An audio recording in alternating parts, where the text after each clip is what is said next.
worked on a farm. Yes. And a he tide cottage. Yes. and he had a tide cottage Yes. that the owners had as well, where he lived with his wife.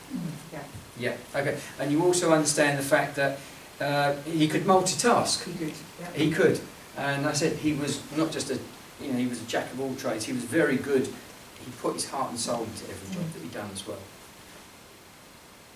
Yep. And you understand also he didn't just work with the mechanical things on the farm, that he also could work with the animals that were on the farm. It was mainly the animals. I'm just really drawn with the animals, Yeah. because the thing I'm really actually seeing is the cattle. You understand the cattle? And there's some of this herd was bred for beef, but some of it was also for dairy as well. Quite possibly. I don't know that much about the farm. You don't know that much Possibly, about yeah. the farm as well. Right, Jason, have you...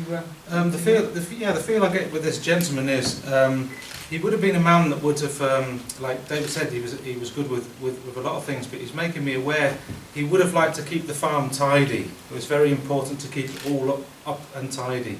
Quite likely. I don't know that about him. I didn't see the farm in operation, but yes, I'm sure you're right there.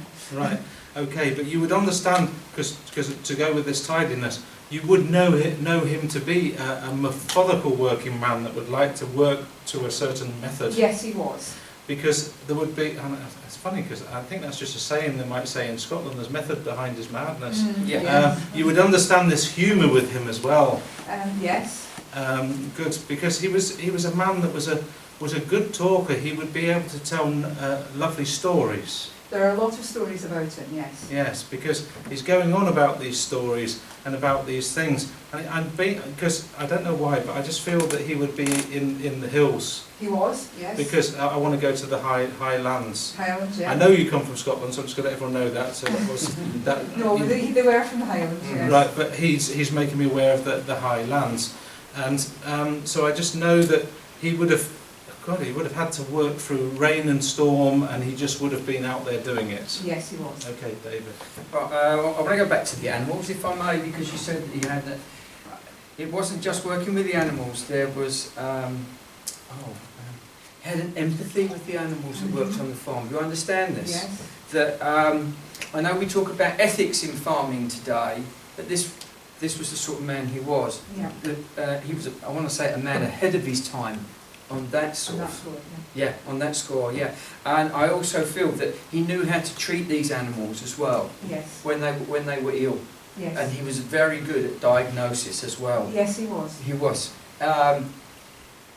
I don't want to say he was a healer, but my word, he did have this empathy that I mentioned earlier on with animals. Yes, I'll tell you later. Okay, but because I do feel that he was like a hands-on, you know, and he had this, you know, we hear today about, you know, horse whisperers and people like this who understand.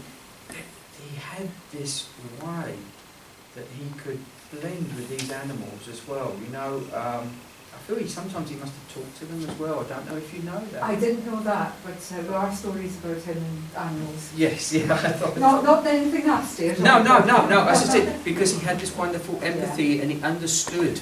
Yeah. It was almost he could feel what they were feeling. He realised these were not, you know, these were sensitive creatures, intelligent creatures. Yes. But I do feel he really had an empathy. I mentioned it earlier on with the cattle. He saw them as a very intelligent sort of methodical thinking creature.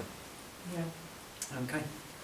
Right, then it's making me aware of. I know I'm in the Highlands with him, but for some reason he's bringing a lighthouse, a memory of a lighthouse with. I know what he's talking about. Yes. Right, and we know everyone is not going to find a lighthouse in the Highlands, but obviously there is a lighthouse. There's a lighthouse yes. in the Highlands. He's making me aware of it, Yeah. and he's also making me aware that.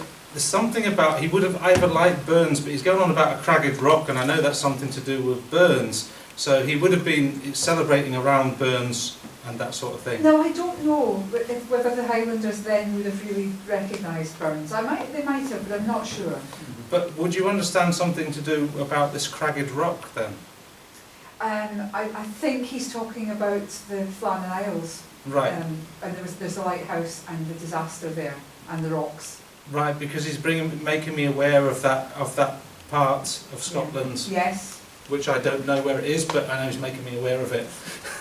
but Yes. lovely. If I go back, I want to go now to his cottage. Yes. This man was very proud of his cottage. Yes, he would be. He would, because it was a lovely looking building. As I stand there looking at the outside of the building, it didn't look something. It was a cottage, but once you got inside, it was a home. You understand what I mean with it? I do, yes. Because he stamped his personality on the inside of the cottage. You understand what I mean with Yes, this? I do. It may have looked quite primitive on the outside, but when you got onto the inside, there were a few creature comforts with this gentleman as well. There were? Yeah, because he quite enjoyed it. He may have been a man of outdoors, but when he came home, I said he liked these creature comforts, but I also feel this is where he done a lot of entertaining with people. You know, we said that people knew about him and telling his stories earlier on. Yes. I feel that this would have been a place where they would have come and visited, and he would have sat, and then these stories would start to evolve as well. Quite possibly. He was very respected. Yes, yeah. But I also feel, there again, a man working with his hands on a farm, he had a wonderful mind, and he had a very good education. In a way. In a way, yeah. He was a very education, but he was a very knowledgeable man. He was very knowledgeable. That's what I should have said. Yeah, he was a very knowledgeable man. And what he didn't know, he would read and find out about. You understand? I do. Yeah. And there again, particularly going back to, this is where he got some of his knowledge to do with the farm creatures. What he didn't know, what the symptoms or side effects of what was ailing them, this is where Harry would find out. Yes. He would read and find out. So I said he didn't just work with these creatures, he nurtured them as well. There would have been a bit of drinking going on in this cottage, let me tell you. Yeah, well. And I know Scotland's famous for whiskey, but I do feel this was one of his tipples. I'm sure it was, Yes, and not just your run-of-the-mill. I want to say this gentleman had quite a good palate, and he would have enjoyed a single malt whiskey. He may have done. I don't know. No, I wouldn't be at all surprised. I wouldn't be at all surprised as well, because it wasn't just for knocking it back. It was to be enjoyed. Yes. You understand this Yes. with him as well, and he liked to share this with his other friends, and all these wonderful stories would come out, and there must have been some very late nights had in this cottage as well. You'd understand. You're laughing, you're smiling, but you know exactly what I mean with this. And there would have been some sore heads in the morning as well. I'm sure, yes. But it wouldn't stop him. He'd still get up and afterwards. So there was a wonderful two sides to this man. On one side, he was a man of culture, really, and knowledge, and yet there he was, working on a farm and living in his tide cottage. Yes. Okay, Jason. All right. What he's making me aware of is the humour that he has, because he used to tell stories to you with humour. You would understand this. He didn't tell them to me. They got told, and it was handed down because I never met him. I just feel that it would be from, it's either grandfather from father's side that would be passing down these stories. Yes, because that's where he's making me aware of, that grandfather from father's side would be passing down these stories. And because he was a man that would stand up for what he believed in. He did. And he wouldn't listen to anyone else. No. Because there would be stories about him where it didn't matter what anyone else said, he was going his own way. He was going to do his own thing. Yes, he did something very particular. Yes, and he's making it particular that when people would have said to him, no, you don't have to do that, I will do what I have to do. That's right. Yep. That's what he's saying today. Yes. And he's making me aware of this strength that he had, that he brought to the family, and people would talk of him because he was a strength for the family. Yeah. He's also making me aware of, I don't know what it is, it's like there must be a wooden box of his that had been passed down in the family as well. I'm not aware of it. It certainly hasn't come to me. There is one item that came from that part of the family to me, but it wasn't a wooden box. But there is like a wooden hand carved box. Maybe. Right. I don't know it. You wouldn't know it. I'm You not wouldn't know aware of that. it, no. Okay, but would you also understand that he was handy with his hands in that way? I didn't know that about him. Okay, maybe you could find out I about can that. probably ask you. Okay, so David. I know Jason mentioned earlier Rabbi Burns. It's not so much stories of Rabbi Burns, it's stories of this gentleman that are passed down through the family. They have been. Yes.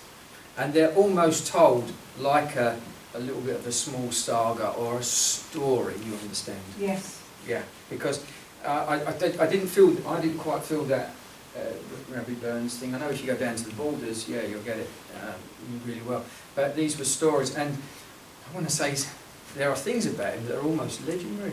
Yes, there are. There is a legend. And these, yes, he is a legend. And I won't say he was a legend in his own lifetime, but once he passed, passed, yeah. And that's when these stories from all these people that he spent time with, drank whiskey with, they kept him. I always feel saying to him, they kept me alive, Yes, and they still do. They do. That's They right. do. That's all on And will you please do the same? I will. And can I leave you there? Thank We're you almost very drawn much. to time now. It's Thank 5 to 9. No, we've got time for You got one more, You haven't got we? one time for one more? Yes. Got time for one more? Well, look, thank you for